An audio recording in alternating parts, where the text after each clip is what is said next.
Right now I wanted to discuss with you math lesson 535, which is about the associative property. Before you get started, you should have in front of you a piece of paper and a pencil or something to write with. Alrighty, so we're going to start off by taking a look at a tape diagram. And I would like for you to think about what kind of number sentence you could write to represent this tape diagram. All right, so here's our tape diagram. I would like for you to pause the video, and I want you to think, what number sentence or sentences could you write to represent this tape diagram? Pause the video now and try it out for yourself.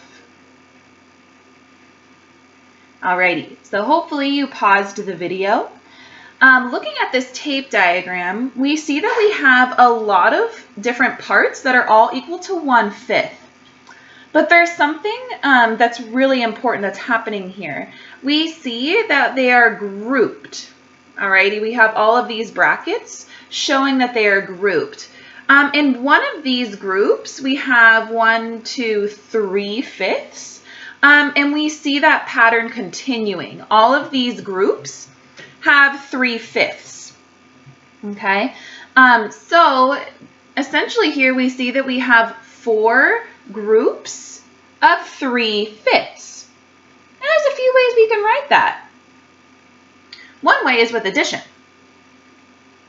We could add together 3/5 plus 3/5 plus 3/5 plus 3/5. Our other option is to use what operation? You're right, multiplication. Because we have 4 groups of 3/5, we can write 4 times 3/5.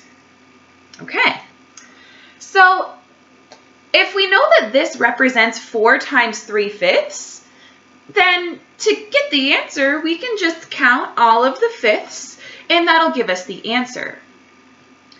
But I want you to also have a strategy of solving just by using math, just by using numbers. You can always draw a tape diagram and then count up the fifths. But what about if we're just using numbers? So before you write anything, I want to show you 2 different ways that I have written 4 times 3/5. Okay, and I used unit form. So here are 2 ways that I wrote 4 times 3/5. Now, I want you to pause the video and think to yourself, are these multiplication sentences equivalent?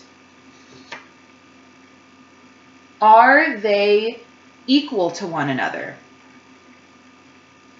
We have 4 times grouped up 3/5 is equivalent to 4 times 3 grouped together fifths. Is this equivalent? Hopefully you said yes. My next question for you is, what mathematical property proves that this is true? I may have said it in the beginning of the video. What's the property? You're right. It's the associative property. The associative property basically states that it doesn't matter what order or grouping that you multiply the numbers in, as long as they're in the same order. It doesn't matter how they're grouped. Alrighty. So taking a look at both of these multiplication sentences, if you're trying to find the answer to 4 times 3/5, which multiplication sentence is going to help you to arrive to the answer? Or which one's going to help you a little bit more? Well, I think depending on, how your brain works, you might think either of these is more helpful for you. However, if I were to give you my personal opinion, I find that this is incredibly helpful because I easily know what 4 times 3 is. What's 4 times 3? Bingo, it's 12. So I know, come on, let me get my pen. If I know that 4 times 3 is 12, and then my unit is fifths, I know that my answer is 12 fifths. Or if I were to write that in a fraction, it would look like this, 12 fifths.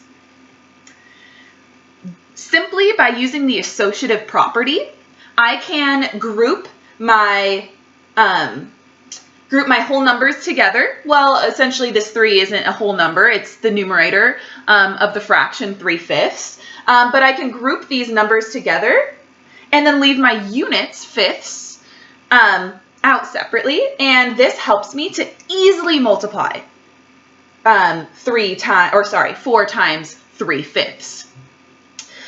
So I want to, real quick, before you try your own, I want to show you a way that we can write 4 times 3 fifths like this in numbers. Alrighty. So if we wanted to multiply 4 times 3 fifths, hold on a second, you guys, I'm going to have to rewrite some stuff. So we had 4 times 3 fifths. This is using unit form, and unit form absolutely helps us to multiply. However, if we were to write this in using just numbers, we're not using unit form. How do you think we would write this?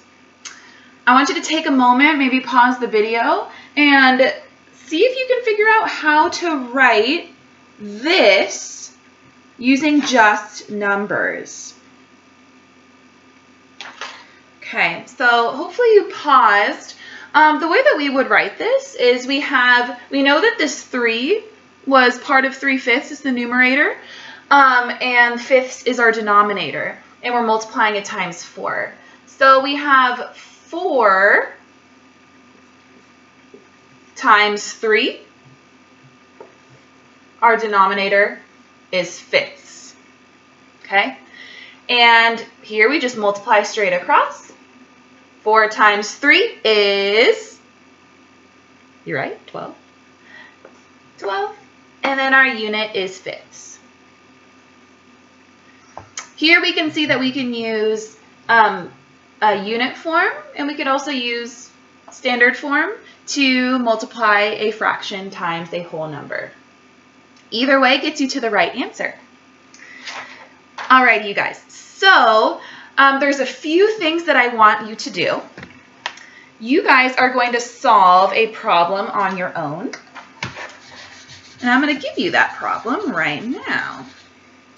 You guys are going to solve the problem 7 times 4 ninths. Okay? 7 times 4 ninths. And I would like for you guys to use a tape diagram or just use numbers to solve for this multiplication problem. We have a whole number times a fraction. I even encourage you to solve using both numbers and a tape diagram. It is so important as mathematicians to know multiple ways of solving. Alrighty, you guys.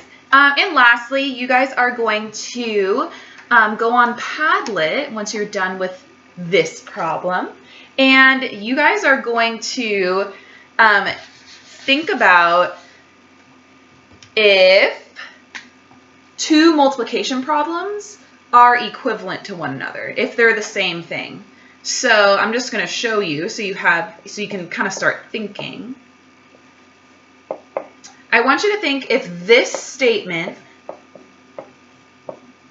is true. Okay, so we just did 4 times 3 fifths. Is 4 times 3 fifths the same as 4 over 4 times 3 fifths? I'm interested to see your responses on Padlet. Thank you for tuning in, you guys. Please feel free to rewatch the video. And like I said, looking forward to reading your responses on Padlet. Thanks, guys.